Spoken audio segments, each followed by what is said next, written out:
Hello YouTube and welcome to Blind's Bar. So, today I have another video for you guys. Let me erase him.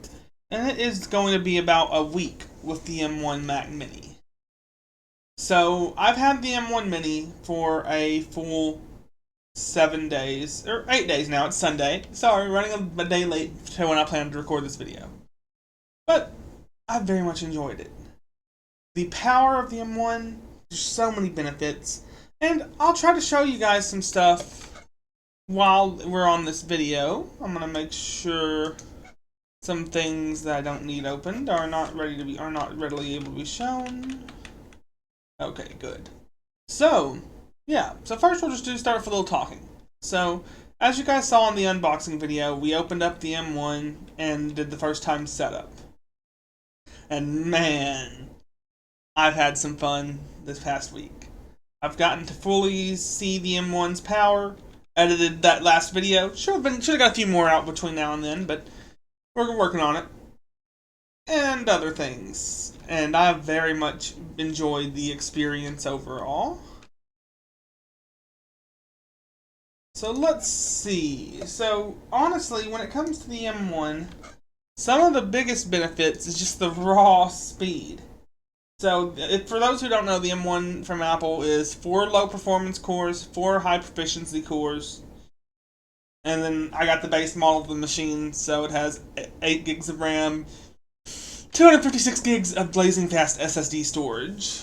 Matter of fact, let's see here. We will go to about this Mac and let you guys see it. So yeah, there are the specifications of the machine. And I'm actually running dual monitor, and then there's my storage. Almost full. I need to get external storage, I know. So let's but either way, so the machine's running great. I've played video games and done several awesome things with this machine during the week. And man, some of the things I'm liking the best is just the raw performance. It's kind of hard to explain.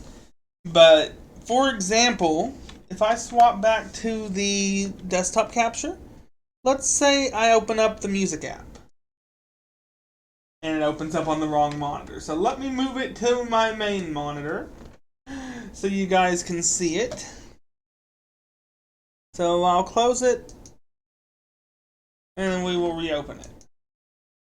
Instant. Like, blazing fast, which is still just blows my mind. I'll close that back down. We'll show you again here. I'll open up podcasts. Yet again, blazing fast. See how fast everything loads? And that's even with my crappy internet. Games run phenomenally well. Like, nothing that I throw at this thing seems to push it. And even when I'm running a ton of things, the RAM, which if you look over here, at idle right now, it's currently saying that we're using 36% while recording. I could open up a game right now. And the podcast app opened up back up. Let me get that closed. But I could open up a game right now and still be recording, and I've even rendered a video while gaming. And 8 gigs of RAM feels like 16. It really does. I am really impressed with that. And I'm going to have some more detailed videos showing the M1 running games in the future. But for now, I'll just fire up a couple emulators, and you can see the speed. And everything wants to load on my second monitor that's not set as my main. I don't know why. But for example here, let's fire up Platinum. Oh, Platinum will work. I don't think I have the sound capture on, but I do hear it going through my headphones. Oh, I'd have to restart the emulator. But either way, that's a Pokemon ROM hack that I'm planning to do a Let's Play of in the near future. And you see that loads right up. I can even go here, full screen it. and then sit back and play.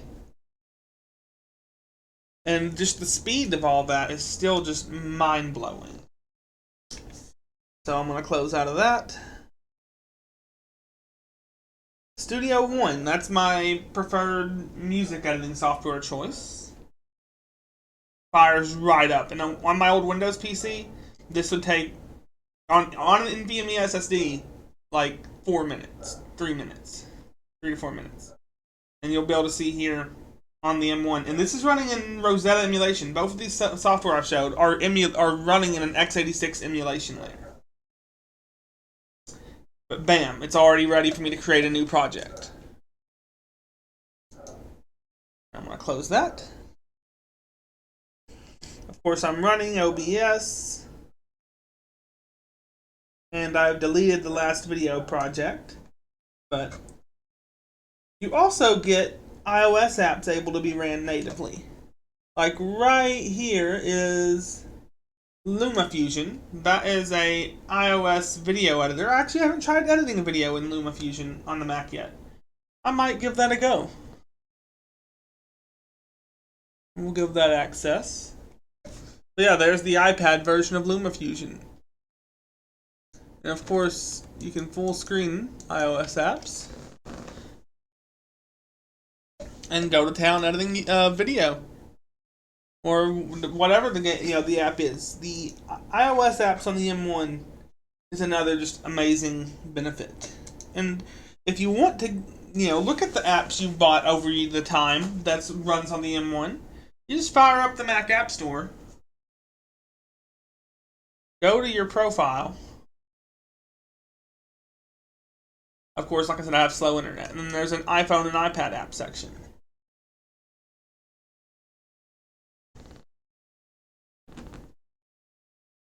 And you can see my iOS apps that I've bought over the years.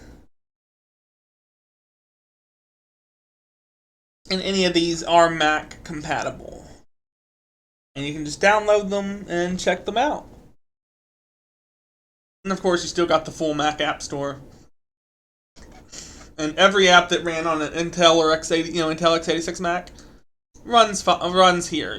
You might find a few small compatibility issues, but overall, it's pretty minor. So yeah, I am loving the M1 experience. It feels crazy that the same CPU that I had in my phone runs on my Mac.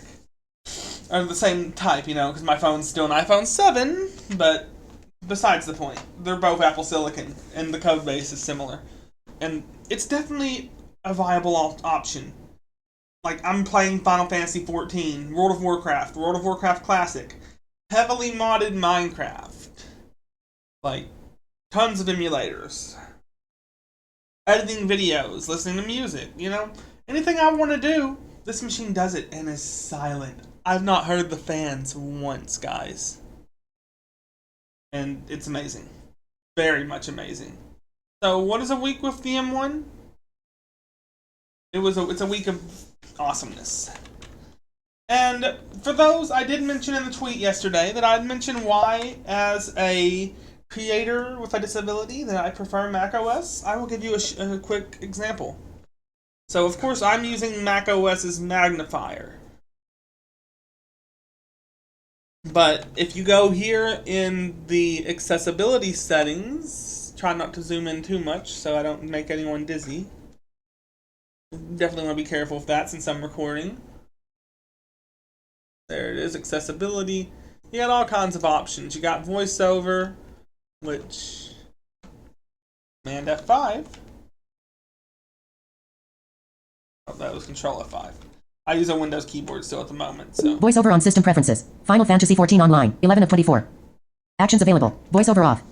As you can see, it'll read what's under the mouse. You got your zoom with all kinds of options.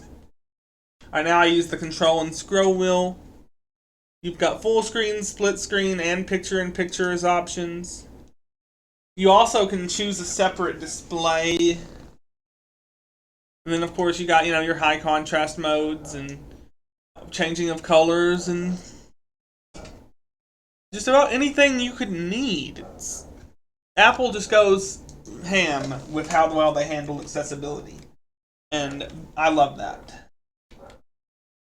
Let's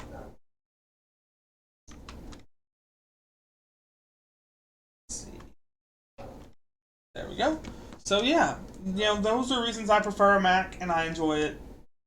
And 1 week with the M1, it's a great experience. So coming up, I'll have a few videos showing World of Warcraft running, Final Fantasy 14 running, Direwolf 21.16's Minecraft mod pack running, and maybe a few other games. I've got some retro stuff like Star Wars Knights of the Old Republic. And then there'll be more content coming in the future. So everybody, make sure you subscribe here to Blinds Bar. And I'm considering starting to stream back up on Twitch once I have better internet. I think I might have a solution for that. Video pending, if once it arrives and if it works. So yeah, please stay tuned, join the Discord, and come hang out with us over here at Blinds Bar.